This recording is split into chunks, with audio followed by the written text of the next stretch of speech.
Elizabeth Arden cream. This one's wife. I'll never have enough money. Hello, I'm HG Tudor. You may think the title of this video is somewhat unsurprising. After all, this one's wife is a somatic narcissist, which means, in common with many somatic narcissists, money is hugely important. Not necessarily every somatic narcissist is motivated by money. Their somaticism can manifest in other respects. Looks, sex, sporting achievements, showing off their body, going to beautiful places, being seen at the best places. But invariably, money is involved to some extent with the somatic narcissist.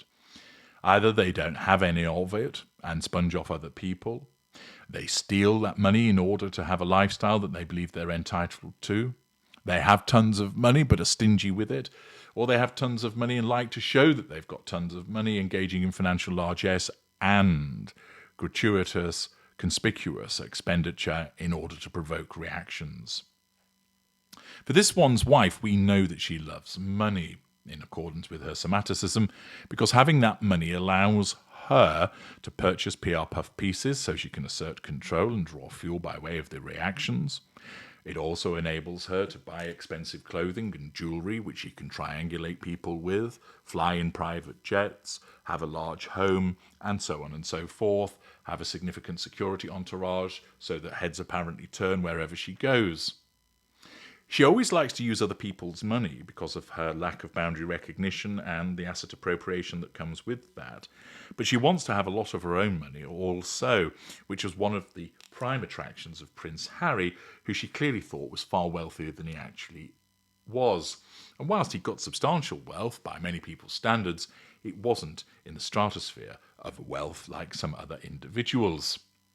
And yet, interestingly, what we have is a title that might make you think that she's being grasping and greedy, when in actual fact, this one's wife, which is commensurate with her status of being a mid-range narcissist, is attempting to come across as humble in respect of the dosh. As Kieran Southern reports in The Times, the Duchess of Sussex said she was taught to feel guilty about being wealthy as she discussed her fears about not having enough money. Let's stop there. What's that going off? Bullshit alert. Bullshit alert.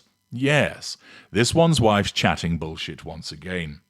First of all, as a narcissist, she doesn't experience guilt because you have to have a conscience and accountability and emotional empathy to do that. She has none of those things. Instead, what she's doing is issuing a pity play. Feel sorry for me because I've been taught to feel guilty about being wealthy, whereas in actual fact, I love being wealthy. I want to rub your face in my Benjamins. No, that isn't a euphemism. She also stated she had fears about not having enough money. Now, that could be legitimate, whereby she's concerned that she doesn't have sufficient spondulics to maintain the lifestyle that she has become accustomed to. And narcissists do experience fear. But once again, remember, because she's talking about this in a podcast to a guest who has to sit there and listen like a hostage, and also to an audience, it's manipulative. It's all about, feel sorry for me.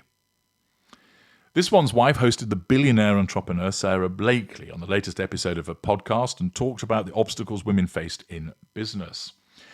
Blakely, founder of the Spanx fashion brand, said she spent years preparing herself mentally for success while her business was still getting off the ground. So accordingly, this one's wife needs to engage in mirroring by telling us all about her mental process.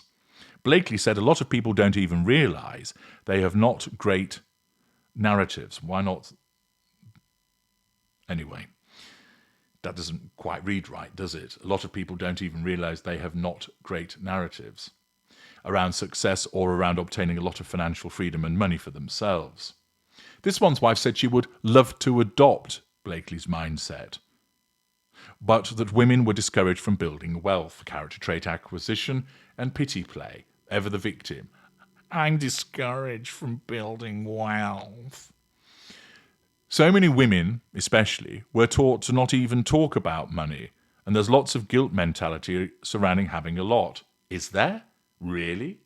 I don't think there is.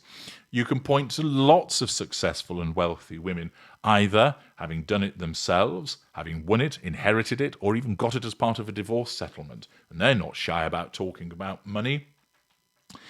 And this guilt mentality surrounding having a lot, I know plenty of wealthy people, and believe me, they don't feel guilty about having money, and why should they? Think of it this way.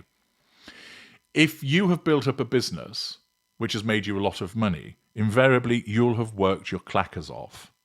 And therefore, why should you feel guilty about enjoying the fruits of your labour? You ought not to. If you've inherited that wealth, your argument is, well, it's in the family and it's been preserved for me. I might regard myself as fortunate to have inherited that wealth, but guilty? No, it was my family's and I'm in the family, so I receive it. I feel guilty for winning the lottery? No, I wanted to win the lottery to make my life easier, and so now I have that money and life is easier for me. I very much doubt many people at all feel guilty, but of course this one's wife, lacking emotional empathy, talks about how she thinks people should think about money, when in actual fact it's not real. She states, so many women especially were taught to not even talk about money, and there's lots of guilt mentality surrounding having a lot. And at the same time, there's a scarcity mindset that it's easy to attach to, of like, I'll never have enough. Well, which is it? If you feel guilty about having money, then you wouldn't worry about not having enough, would you? Once again, what comes out of the mouth of this woman doesn't make sense. And, yet again, is demonstrative of how she just spouts beige word salad. Unsurprisingly, the final podcast of what has to be one of the shittest podcast series that has ever existed didn't tell you anything about business insights. Not one episode has done so. I could safely say, and I haven't listened to any of them because I'm not going to waste my time doing so, but I've read about what's been spoken about, and of course I have then dissected that for you in understanding this one's wife's narcissism. And throughout all of that, there has not been one single item that provides meaningful business insight. Not one. In 8 episodes of this torrent of errant and asinine nonsense that has been issued from the flapping gums of this utterly boring individual, that she's once again turned it into a guest fest of fawning over her as she mirrors them and has an opportunity to issue clapbacks left, right and centre. She seeks to use this, as she did with Arsey Wipes, as a nullification of threat to control. And here it's a pity play, saying, I feel guilty about being wealthy and I worry about not having enough money. What, do you think now everybody will run out and buy a jar of raspberry spread because they feel sorry for you? Oh, they can't because there aren't any, because as ever is dead. Once again, this one's wife demonstrates that she must hold the Guinness Book of Records for being given the most prestigious of opportunities to succeed, and she's failed every single time. And this time, it is the failure of another podcast. It remains to be seen if Lemonada have milked enough publicity for her inclusion to think that'll do, we can't subject the public to any more of this nonsense, or whether she'll try and find somebody else, because remember, narcissist that she is, she believes that everything she tells us is important, of the moment, is sensational, is interesting, is fascinating. And of course, the reactions of people who've got working brain cells, which excludes the sugars, is it's not. You're dull, you're boring, you have nothing meaningful to offer. I'm H.G. Tudor. Thank you for listening.